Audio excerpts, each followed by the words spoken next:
اس نے امام علی مقام امام حسین سے بیعت کا مطالبہ کیا، آپ نے بیعت نہ کی اور مدینہ چھوڑ کر مکہ تشریف لے گئے۔ عبداللہ بن سلیم اسدی کہتے ہیں ہم لوگ حج کرنے کے لیے کوفہ سے مکہ حاضر ہوئے، چاشت کا وقت تھا، میں نے دیکھا امام علی مقام امام حسین اور حضرت عبداللہ بن زبیر کعبے کے دروازے کے قریب کھڑے باتیں کر رہے ہیں۔ حضرت عبداللہ بن زبیر نے کہا اے امام آپ یہی رہیے، ہم آپ کی بیعت کریں گے۔ امام علی مقام نے فرمایا میرے والد محترم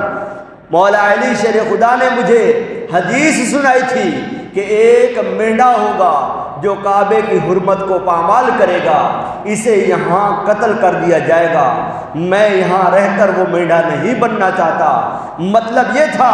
کہ میری شہادت تو طے ہے، یہاں مکے میں رہوں گا تب بھی شہید ہونا ہی ہے، نقصان